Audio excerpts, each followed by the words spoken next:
Greece में कई युद्ध हुए, लेकिन राजा लियोनाइडस और पर्शिया का युद्ध फेमस है।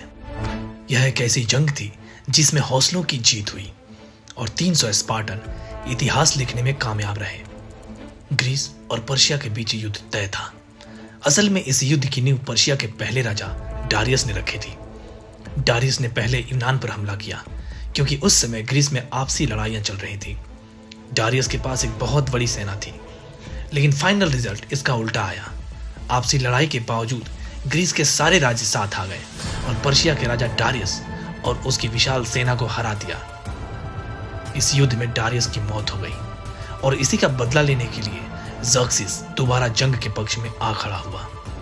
ज़र्क्सिस दुनिया की सबसे बड़ी सेना बनाने में कामयाब रहा, लेकिन उसे पता नहीं था कि अब उसका सामना स्पार्टा से होने वाला था।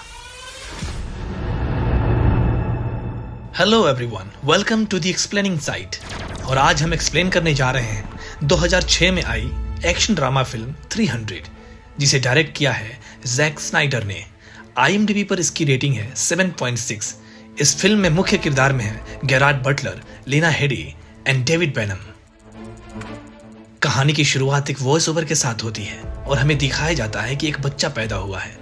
उसकी अच्छे से जांच की जाती है कि वह नाटा, कमजोर या अपंग तो नहीं, क्योंकि स्पार्टा में ऐसे बच्चों को मार दिया जाता है। मगर यह बच्चा बिल्कुल ठीक होता है और वह जैसे ही 7 साल का होता है उसे योद्धा बनने की ट्रेनिंग के लिए भेज दिया जाता है। स्पार्टा में सिर्फ एक ही चीज सिखाई जाती है कि वतन के लिए जान देना सबसे फख्र की बात है। ट्रेनिंग के दौरान उसे लड़ाया जाता है, मारा जाता है, पीटा जाता है और ट्रेनिंग खत्म होने के बाद इम्तिहान के लिए खौफनाक जंगल में भेज दिया जाता है। उस जंगल में उसका सामना एक खूंखार भेड़िया से होता है। यह बच्चा उस भेड़िए को मार डालता है और जब यह लड़का बड़ा होता है, घर वापस लौटता है, तो उसे राजा बना दिया जाता है। यह होता है स्पार्टा का राजा लियोनाइडस। धीरे धीरे वक्त बीतता है और 30 साल बाद लियोनाइडस के पास एक दूत आता है। राजा पूछता है कि मैं तुम्हारे लिए क्या कर सकता हूँ, क्या पैगाम है। वह बोलता है, जमीन और पानी।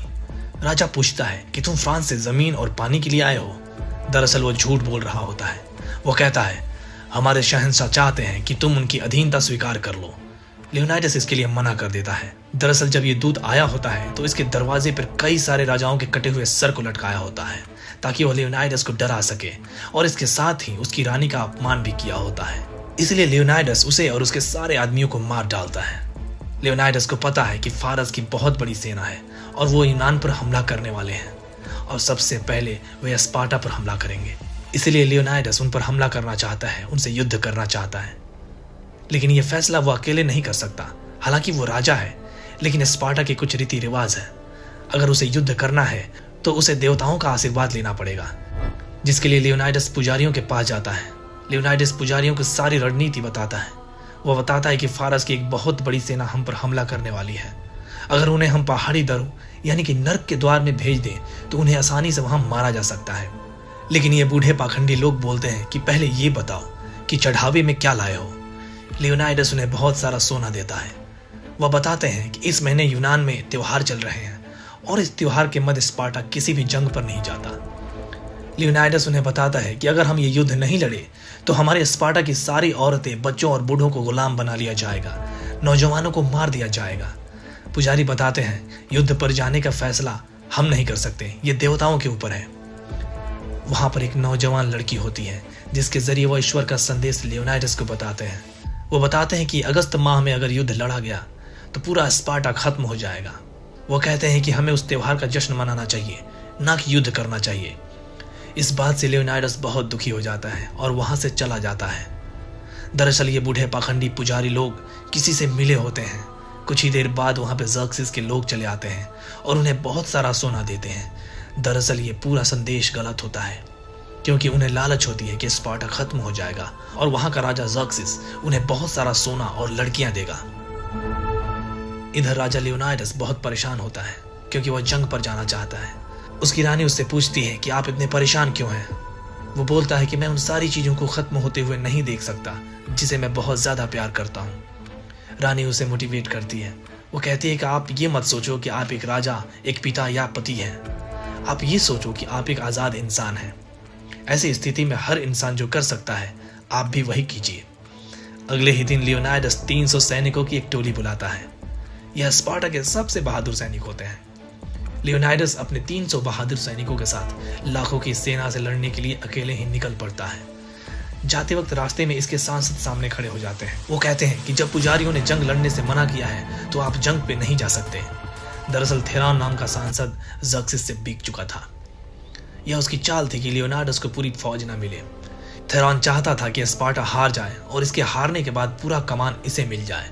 लियोनाइडस कहता है कि मैं किसी जंग पे नहीं जा रहा, मैं तो बस उत्तर दिशा की ओर टहलने जा रहा हूँ और यह 300 लोग मेरे अंगरक्षक हैं। और जहां तक रही स्पार्टा की फौज की बात, तो वह आज भी स्पार्टा में है। जाते वक्त क्वीन गॉर्गो अपने बच्चे के साथ लियोनाइडस को अलविदा कहने आती हैं।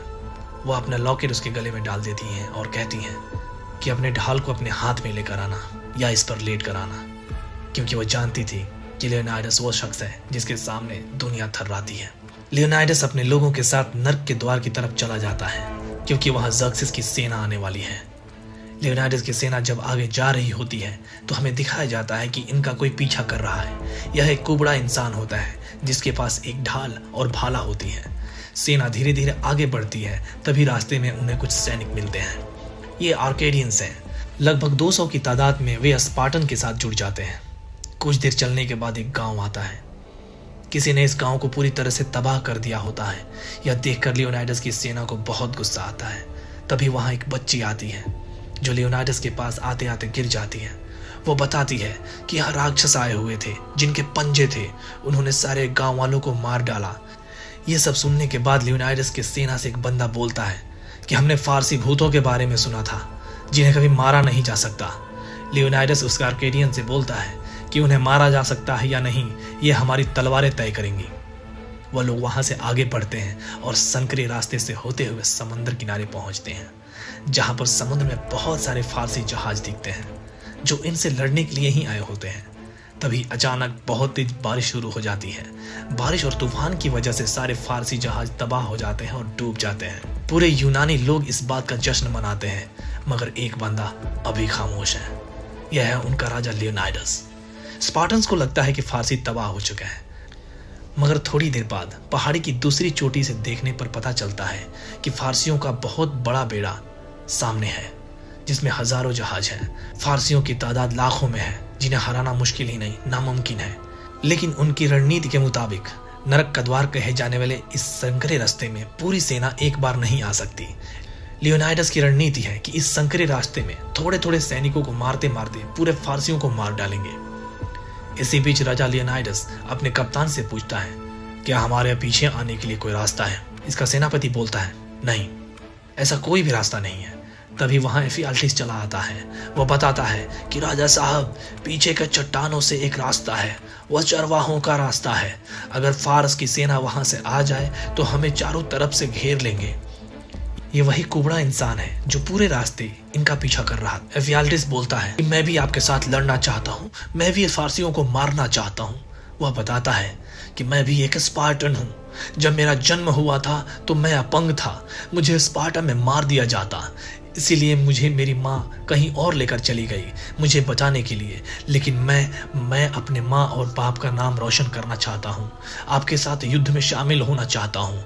लियोनाइडस कहता है कि मैं तुम्हारे जज्बे की कदर करता हूँ, लेकिन तुम इस लड़ाई में शामिल नहीं हो सकते। दरअसल लियोनाइडस देखते हैं कि इनकी शारीरिक स्थिति ऐसी नहीं होती कि वह युद्ध में शामिल हो सके।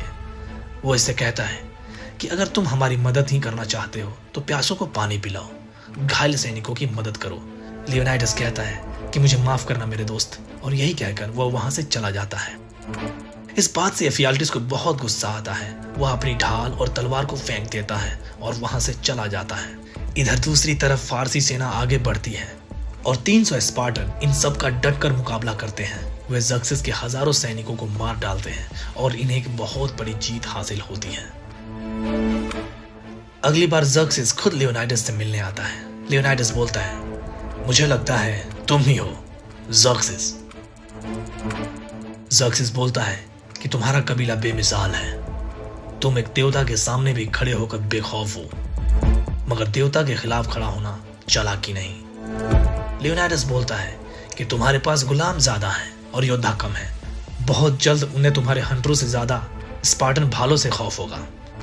ज़र्क्सिस बोलता है कि वो हमारे हंटरों से नहीं, वो हमारी रूहानी ताकतों से डरते हैं। ज़र्क्सिस बोलता है कि तुम हमारे साथ मिल जाओ, मैं एक मेहरबान देवता हूँ, मैं तुम्हें यूनान का जंगी सरदार बना दूंगा, बस तुम्हें मेरे सामने घुटने टेकने होंगे, इसके बाद तुम्हारे सारे दुश्मन तुम्हारे आगे घुटने टेक देंगे।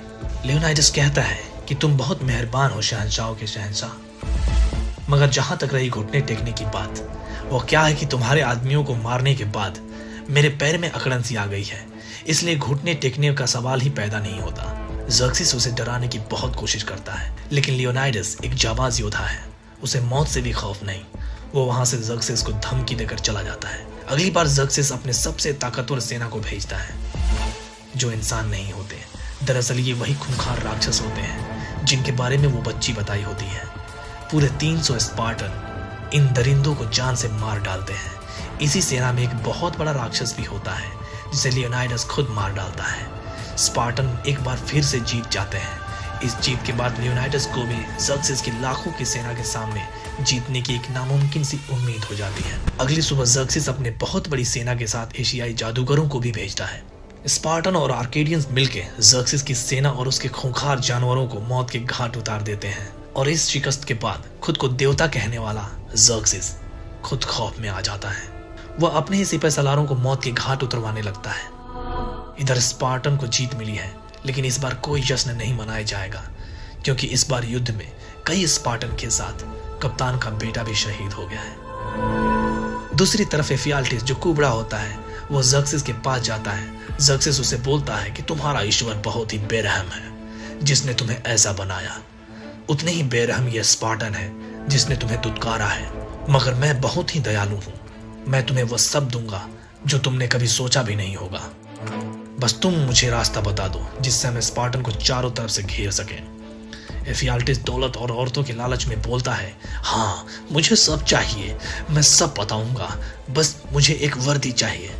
ज़र्क्सिस बोलता है कि मैं सब कुछ दूंगा। इधर महारानी गॉर्गो इस कोशिश में होती है कि लियोनाइडस तक स्पार्टा की सेना भेजी जाए, उनकी मदद की जाए, मगर सारे सांसद इसकी बात नहीं मान रहे होते। इन्हीं सांसदों में से सबसे करप्ट सांसद होता है थेरॉन, जो ज़र्क्सिस के साथ बिक चुका होता है। वो बिल्कुल ही नहीं चाहता स्पार्टन सेना उन 300 लोगों की मदद के लिए जाए। रानी रात को उससे मिलने के लिए बुलाती है। वो बताती हैं कि सेना को मदद के लिए भेजने के लिए तुम्हारी वोट की जरूरत है। अगर तुम अपना वोट दोगे तो वह उन 300 जाबाजों के लिए मदद भेजेंगे। थेरॉन बोलता है कि मैं उनकी मदद क्यों करूं, मैं अपना वोट दे भी दूं, इसमें मेरा क्या फायदा है। रानी बोलती है वह तुम्हारा राजा है। थेरॉन बोलता है कि जंग और पॉलिटिक्स दोनों अलग चीजें हैं। रानी पूछती है तो आखिर तुम्हें क्या चाहिए। दरअसल थेरॉन रानी पर गंदी नजर रखता है। थेरॉन बोलता है कि तुम्हें पता है कि मुझे क्या चाहिए। अगर तुम राजा और पूरे स्पार्टा को बचाना चाहती हो तो मेरी बात माननी पड़ेगी। थेरॉन रानी को वोट के लिए ब्लैकमेल कर उसके साथ फिजिकल रिलेशन बनाता है, लेकिन अगली सुबह सांसद होती है तो वह अपनी बातों से मुकर जाता है और वो रानी पर ही झूठे आरोप लगाने लगता है कि वह बदचलन है।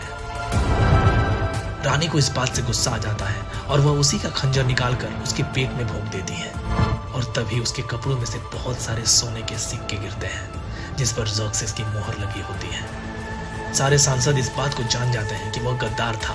रानी वहां से चली जाती है और दूसरी तरफ वहां, जिसे नर्क का द्वार कहा जाता है, एफियाल्टिस वहां ज़र्क्सिस के सैनिकों को रास्ता दिखा देता है जिसके जरिए स्पार्टन को चारों तरफ से घेरा जा सकता है। सारी सेना जब लियोनाइडस की तरफ बढ़ रही होती है तभी यह खबर आर्केडियन मुखिया को पता चलती है और वह आकर लियोनाइडस को बताता है। वो बताता है कि हम मारे गए, जितनी जल्दी हो सके यहाँ से भागना होगा। ज़र्क्सिस की सेना पीछे के रास्ते आ ही रही है। सुबह होते होते वे हमें चारों तरफ से घेर लेंगे और हम सबको मार डालेंगे। लियोनाइडस बोलता है कि स्पार्टन ना कभी भागते हैं और ना ही कभी झुकते हैं, भले उन्हें मौत का ही सामना क्यों न करना पड़े। आर्केडियन सब के सब वहां से चले जाते हैं और अब लियोनाइडस के पास बचे हुए सैनिकों को पता है कि मौत उनका इंतजार कर रही है। लियोनाइडस अपने एक आदमी को बुलाता है जिसका नाम है डेलियस। वह उससे बोलता है कि तुम वापस जाओ और जाकर बताओ कि यहाँ पर क्या हुआ, हमारी वीरता की दास्तान सबको सुनाना। डेलियस बोलता है कि रानी के लिए कोई संदेश। लियोनाइडस रानी का दिया हुआ लॉकेट उसे वापस करता है और बोलता है कि कहने के लिए कुछ भी नहीं। डिलायस वहां से चला जाता है और अगली सुबह उन्हें चारों तरफ से घेर लिया जाता है। ज़र्क्सिस का एक आदमी लियोनाइडस से बोलता है कि अब भी तुम हार मान लो और हमारे शहंशाह के सामने घुटने टेक दो तो हमारे मेहरबान शहंशाह तुम्हें माफ कर देंगे। यहाँ पर एफियाल्टिस भी होता है जिसने फारसियों को पीछे का रास्ता बताया होता है। वो बोलता है, लियोनाइडस, मैं तुमसे विनती करता हूँ कि उनकी बात मान जाओ, तुम घुटने टेक दो, अपने और अपने साथियों की जान बचा लो। लियोनाइडस को वह बात याद आती है जब उसने सर्द रात में खूंखार भेड़िए का सामना किया था और उसे मौत के घाट उतार दिया था। अब लियोनाइडस अपना कवच उतार देता है, अपनी ढाल भी फेंक देता है और एफियाल्टिस से बोलता है कि मेरे भाई, तुम्हारी उम्र लंबी हो। लियोनाइडस अपना भाला भी फेंक देता है और घुटनों के बल बैठ जाता है। उसे अपनी रानी याद आती है जिससे वह बहुत प्यार करता है। लियोनाइडस अपनी आंखें खोलता है और अपने एक आदमी को आवाज लगाता है, स्टेनियस। तभी स्टेनियस भागता हुआ आता है और लियोनाइडस की पीठ पर पैर रखकर उछल जाता है और ज़र्क्सिस के उस आदमी को मार डालता है। ज़र्क्सिस बौखला जाता है और बोलता है, खत्म कर दो इन सबको। इसके बाद लियोनाइडस उठता है और अपने भाले को ज़र्क्सिस पे चलाता है, मगर बदकिस्मती से वह भाला ज़र्क्सिस की सिर्फ गाल को छूकर निकल जाता है। ज़र्क्सिस की गाल से खून निकलना शुरू हो जाता है। तभी फारसी सेना के हजारों सैनिक स्पार्टन पर तीर चलाने लगते हैं जिससे आसमान ढक जाता है। सारे स्पार्टन्स शहीद हो जाते हैं। इधर दूसरी तरफ डिलायस रानी से मिलता है और लियोनाइडस का दिया हुआ लॉकेट उसे वापस करता है। रानी समझ जाती है कि लियोनाइडस अब इस दुनिया में नहीं रहा। वह उस लॉकेट को अपने बेटे के गले में डाल देती है। अब डिलायस सांसदों के पास जाता है। वह उन्हें बताता है कि राजा को कोई श्रद्धांजलि या गीत का कोई नगमा नहीं चाहिए था, बस उनकी यही ख्वाहिश थी कि हमें याद रखा जाए। अब दिखाते हैं कि डिलायस के सामने 10,000 स्पार्टन की फौज है। डिलायस उन्हें राजा लियोनाइडस और 300 वीर योद्धाओं की कहानी सुनाता है। तभी उनके सामने ज़र्क्सिस की एक बहुत बड़ी सेना होती है। वह अपने योद्धाओं से कहता है कि उनके दिलों में 300 स्पार्टन तलवारों की गूंज है, उनका खौफ है जो ये कभी भूल नहीं सकते। इसी के बाद स्पार्टन उस फारसी सेना पर टूट पड़ते हैं और इसी के साथ ये फिल्म यहीं खत्म होती है। हमारी वीडियो आपको कैसे लगी आप जरूर बताएं। हमारे चैनल को सब्सक्राइब करें, वीडियो को लाइक करें और शेयर करें। जल्द ही मिलते हैं अगले वीडियो में। तब तक के लिए बाय बाय, टेक केयर।